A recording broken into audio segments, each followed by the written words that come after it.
Yes, we are continuing with the teachings and the realization of the black man because it has become very important at this very point that videos like this have to start floating across the continent. When we talk about Africa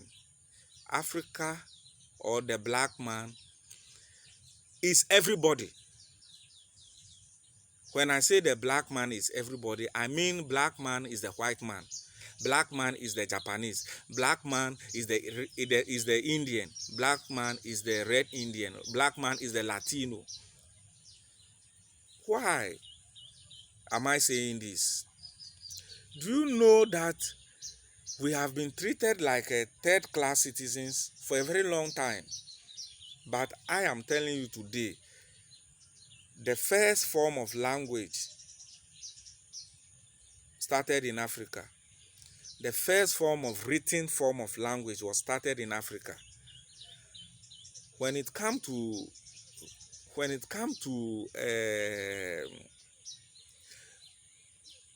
empowerment of the mind, Africans have given their powers to the white man or other races. And today, what do we see? Ubon King. There is a man called Ubon King in Nigeria. May his soul rest in perfect peace. He said Africa is under attack from rogue lions. Africa is under attack from rogue lions. He has traveled across the entire Africa and he has realized the Chinese have taken over Africa. How many Africans are engaged in mining in China?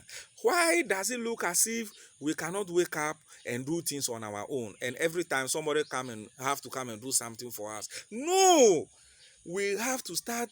We don't think big. We see, we have been oppressed and suppressed, and we have been derailed, and we have been deceived to such a point that our brain has been castrated and murdered. We have been deceived in such a way that we cannot even think well. Why am I saying that? Today, you go to Nigeria. Nigeria is able to pump 1.3 million barrels of crude oil into the system on daily basis, and they are only able to refine 1% of it in Nigeria, and they have to go to a country that does not even drill oil at all and import the refined product. And we are happy. We are happy. Ghana, my own country. Ghana, my own country. Do you think Kwame Nkrumah will be happy to see Ghana in this type of condition? No. It is only in Africa that we can put up a factory, and we have not even thought of the raw product for the factory that we are putting up. We are only interested in putting up an edifice which will turn into white elephant. There are a lot of projects that are lying in the forest today.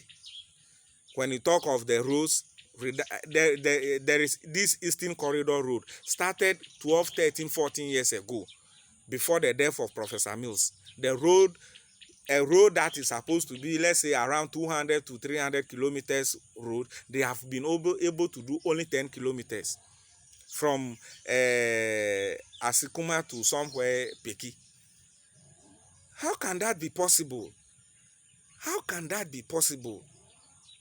You see, Mo Ibrahim, he saw the problem on the African continent, and he had decided to put some award in place to entice our wicked leaders who, when it comes to their time to exit power, they don't want to exit. Look at Abdul Bouteflika. At his age, in a wheelchair, he was still looking for re-election. My brothers and sisters, we have to wake up as citizens of the land. We are the blessed race of all time. Do you know, at a point in time, Gaddafi, looking at how Africans think, he tried his possible best. in inclusion with Egypt and the rest, they tried to enter into the European Parliament, but they told them, you don't belong here, we can't accept you because you are a black man.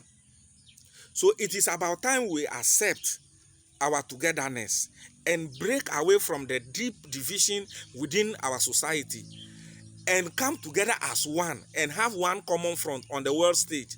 If today Africa has 56 nations, if we can even bring together all the other countries in the diaspora, I'm talking about Belize, Bermuda, Grenada, Jamaica, Trinidad and Tobago, Papua New Guinea,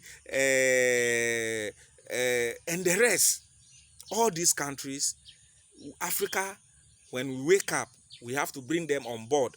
We add them and have to be part of the African Parliament. All these countries, because we need numbers. We create a union. So we are seeing Jamaica as part of Africa. So whatever decision we take there, affect them there. So we have to redeem our own. These are your forefathers. These are people directly from your race. Directly from your race. So we have to go back for them. They are waiting on me and you to wake up from our deep sleep so that we can come for them. You understand? A lot of them have woken up. Let me give you the name of some of the awakened souls, and we have to acknowledge them. Dr. Kwame Nkrumah, awakened soul. Julius Nyerere, awakened soul. Thomas Sankara, awakened soul. Patrice Lumumba, awakened soul. Marcus Mosiah Garvey, awakened soul. Bob Marley, awakened soul. Tupac Shakur, awakened soul. Culture, awakened soul. These are people. They are prophets. They have spoken on countless occasions, but because of religion, we have not been able to hear. Because of religion, we have not been able to see. What else do you want us to say again? Culture spoke about religion. He spoke about tribal war. Can never solve the world's problem. But what do we see? It is tribal war all over. We are talking about somebody being a Ghanaian. You enter into Togo, they want to look at your passport. Why should you look at my passport? I'm just traveling from Togo to Ghana, and before some time ago, you know, part of Volta region was part of Togo. But as a result of this type of demarcations, French territory, English territory, and all that, we have not been able to see each other across. I will always tell my people that we have to start breaking those partitions, those divisions. That is the only way we can move forward as a team.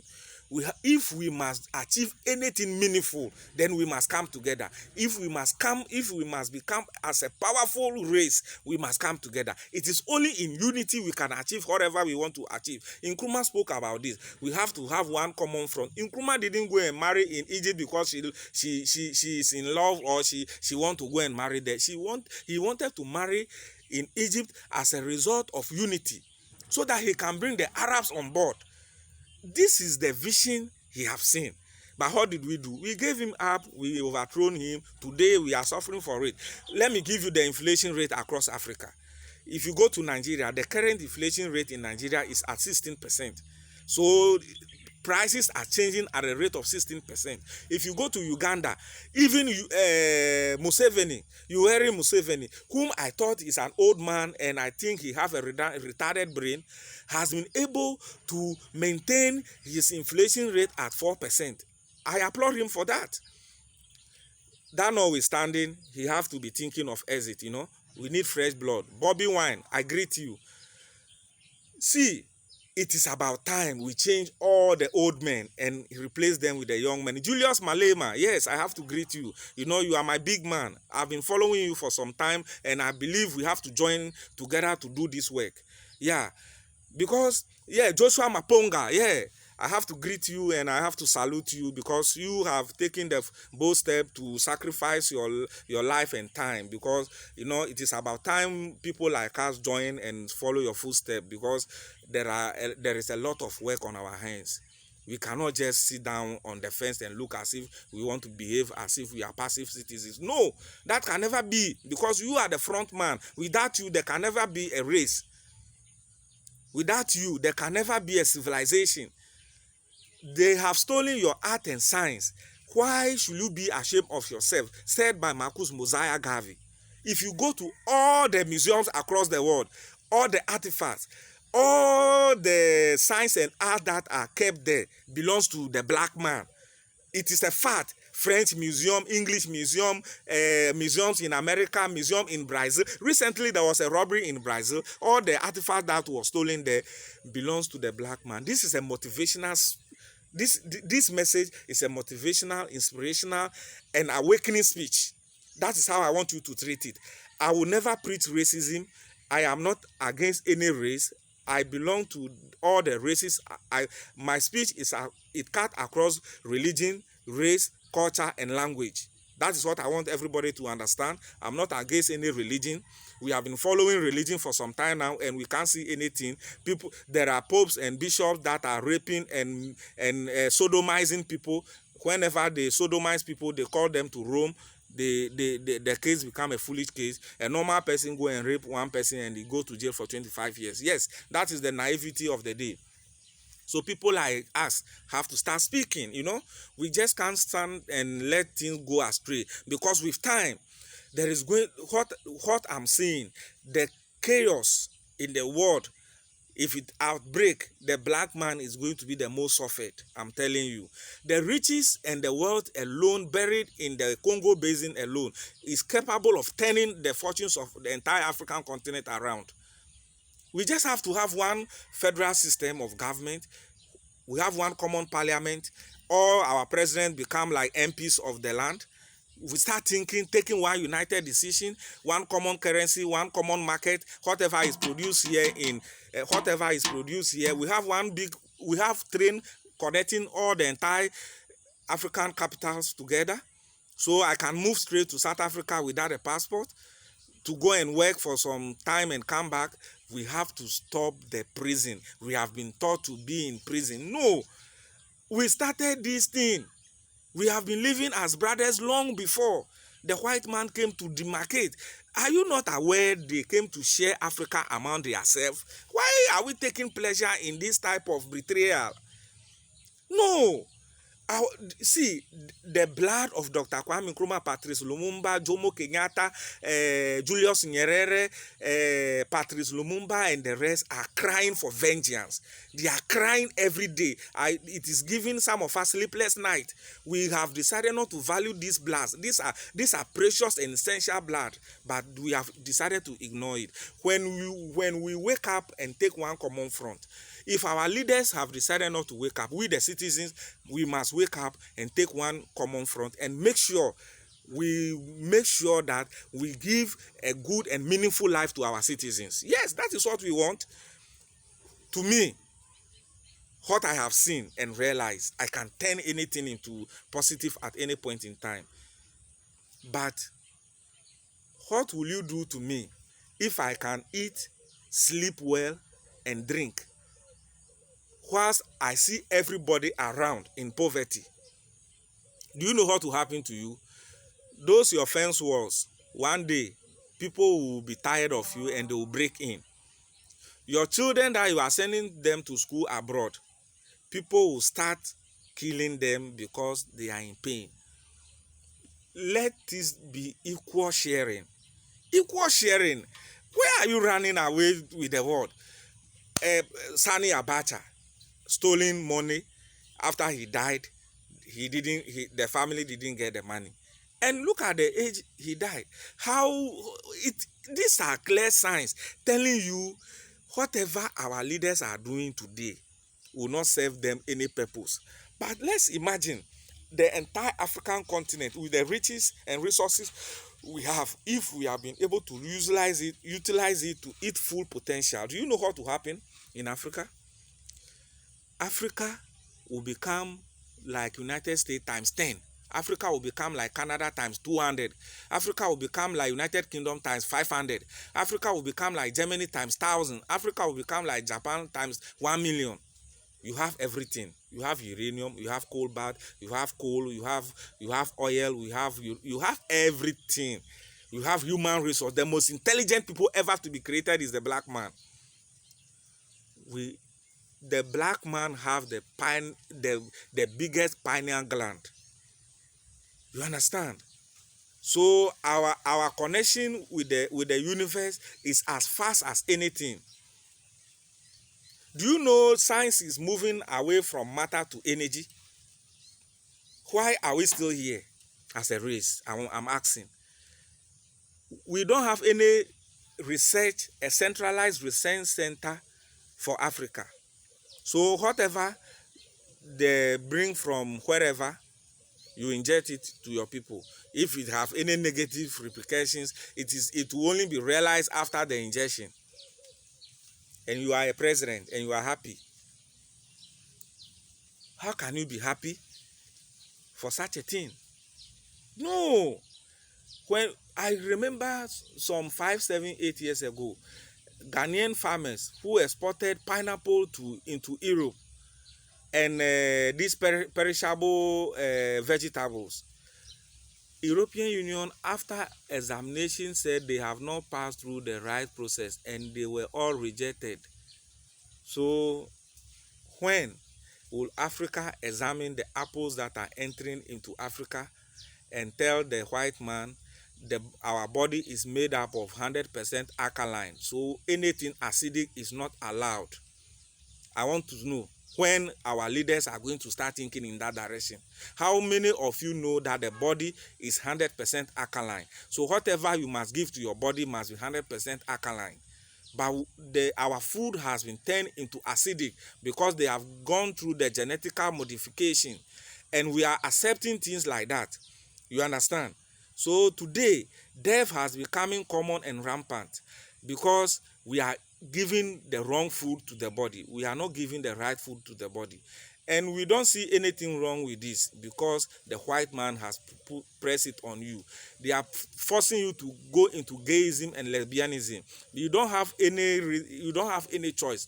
See, they are trying everything possible, throwing everything at you. They are not doing this thing to you because of anything. They are not treating you because of your color. They are treating you because of your condition. They are treating you like this because of your condition. If you can change your condition, their attitude towards you will change once. They are murdering, killing, maiming your people on the street of New York, Chicago, London, Paris, Germany, Berlin, everywhere. As we speak right now, there are people that are in prison, even in Libya, because they want to cross the Mediterranean Sea and enter into Europe for a better life. No, this thing must stop. This thing must stop. We must allow the white man. This is the more reason why I believe Donald Trump is the right president for the whole world. I'm telling you honestly. Anybody who can point out your shortfalls is your God. Any man or woman who can call you and tell you your shortfalls is your God. He is the only one who has seen Africa in the face and tell us we are living in a shithole. If somebody is able to tell you he is living in a shithole and has decided to put fence around his country, that person is your God. Why is he your God? He is telling you to go and do your homework and start living a better life like he is doing, because he knows your destiny is in your hands. I would like to end it here with my humble submission. Everybody who have come across this particular message is not just a message. This is a message that is coming from your forefathers. This is a message that is coming from the blood that has been shed on the sea. This is a message that is coming from your ancestors, from your great-great-grandfathers, whom you have been taught to hate. When you dream and you see Peter, you'll be happy. When you dream and you see Paul, you'll be happy. When you dream and you see Mary and Jesus, you'll be happy. When you dream and you see your father, you go to your pastor to pray for you because you have seen a ghost of your father or your mother. No, these are people this is your lineage. You can never run away from it. You know we have a racial hierarchy. These are all in it. You know, as I sit down here, I am more older than my age. I am not this body and I am not this mind. I am old as the source of creation. Because if they want to trace the the genes in me, it will lead straight to the source. And who is the source? God. So who are you? God. It is too heavy for us to say, but this is simple. God has given, anything you see on this earth is done by man. So let's leave God alone. Our problem has become like a coach which have taken his players through a proper training, and at the end of the day, they have gotten to the pitch, they break the ball, and they are looking after the coach to tell them what to do. Meanwhile, we have gone through training over so many years. This is what Africa has become. We have gotten to the field of play and we cannot play. We can play, we can do whatever we have done. If we cannot do what other races have done, then we have better die. So this is the message. I will never support racism, but what I'm preaching is dignity and love for one race. With God, dearest brethren, I leave you for a while. One love.